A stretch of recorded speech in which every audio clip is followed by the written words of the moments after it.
ultimately, when it comes down to it, the state did not indict this correctly, and the state did not put it in the overt acts correctly, and they specifically alleged a crime, a specific crime in the overt acts. So we moved for a directed verdict on the substantive charges, and Mr. Abate and the state provided case law that saved that and opened up the possibility for a lesser included, and I get that. But I don't see that same mechanism of saving the charge for overt acts. Right.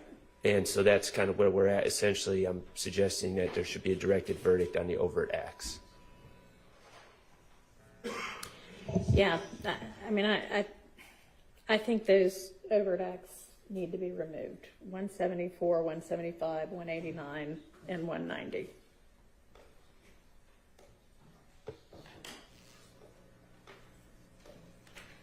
Your Honor, may the state briefly address that issue? Sure. The state does believe that for some of the reasons that Mr. Floyd was just articulating about the case law for a substantive count of 133, as the court, as we have addressed, you can have the possession of a firearm by a convicted felon because it's a lesser included. Legally speaking, the argument for, an overt act language, which does not have to have as much specificity as a count that the jury is deliberating on. The first language in 190, for example, is possession of a firearm by a convicted felon. It obviously has the superfluous language because it's not completed of the underlying felony, but that same logic for a count, which has to be more perfected than overt acts do, because overt acts do not have to be crimes. I understand they don't have to be crimes, Yes, but they've Your been alleged to be crimes with specific statute numbers.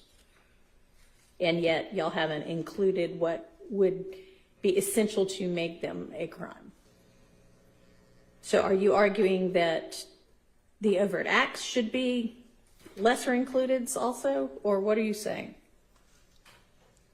What's your argument? Your Honor, my argument is that if the jury is tasked to decide if on March 17, 2022, when Shannon Stillwell possessed the firearm by a convicted felon in furtherance, Previously convicted of a felony involving use or possession of a firearm. Yes, Your Honor. That in the state's mind, the lesser included argument on a substantive count is a harder standard to meet than an overt act. There's no such thing as like a directed verdict on an overt act as there is with substantive counts. And so the state believes that same legal principle of why a lesser included of possession of firearm by a convicted felon can be included on a substantive count is even stronger on an overt act. So are you, so I'm Yes, clear, Your Honor. are you asking that these be converted into just possession of a firearm by a convicted felon in the overt acts? As kind of a lesser included crime? Yes, Your Honor, and if the state, if you, like, for example, if the state, from my understanding, were just to, redact, or essentially, yes, Your Honor. All right. And I'll let Mr. Floyd. I mean, I think that there is evidence presented for that.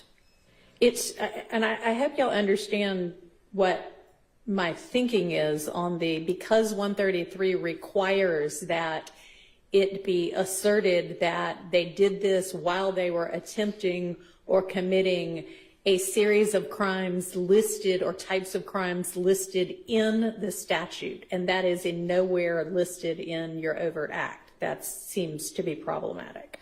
But simple, if you will, possession of a firearm by a convicted felon, you don't have to be possessing it while committing a crime, you just have to be possessing it. And that has been asserted in each of these overt acts. Well, and Your Honor, just to supplement what my colleague Mr. Adkins was saying. I'm holding this up because I've been informed they can't hear me behind otherwise. The point that this does different work as an overt act than it would as a separate substantive charge. Frankly, only just the fact that he had the gun during the course of the conspiracy is enough for it to be an overt act. It just he is in possession of a weapon. I know The y'all rest of the didn't details. allege it that way.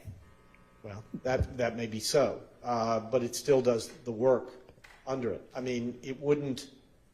They cannot return. I find Overt Act 190.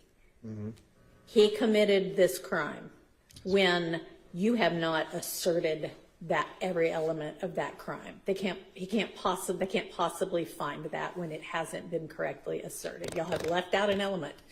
So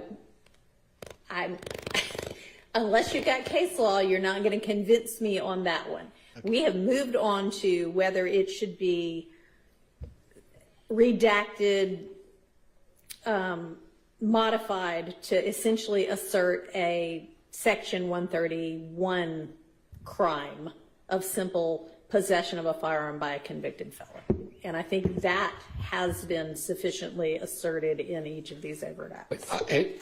Excuse me, and the Yes. state may be able to find a case, but I haven't, and you may be aware of a case, Your Honor, and in my limited time I haven't found one, but I don't believe that there's a case that permits the court to go back I do and not fix. have any idea whether there is. Yeah, I do not believe that you can go back now and fix the error that they have made, or whatever, fix what they have done at this point in time by modifying the allegation Yeah. of this overt act. At this point, I just don't think you can do that. I think I the don't only know. option is to redact it, Your Honor, and I think it would be error to go ahead and change that.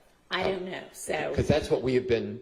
I'm sure we'll have some time between now and when we actually send it out for somebody to do some research on that. So we'll put a pin in overt acts 174, 175, 189, and 190.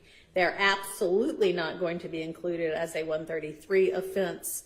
Y'all can let me know if there is case law out there that answers our question on the floor right now of whether they could be converted into a 131 offense, since it at least asserts that, but I don't know whether we can change it like that. So we'll come back to that. Just so it's clear, do you want specific law, subject and apart from what was provided last week, that would allow? Yeah, because we need it specific to, can an overt act, in the midst of a trial after the evidence has been closed, be modified to assert what would be a lesser included crime that is fully alleged in that overt act.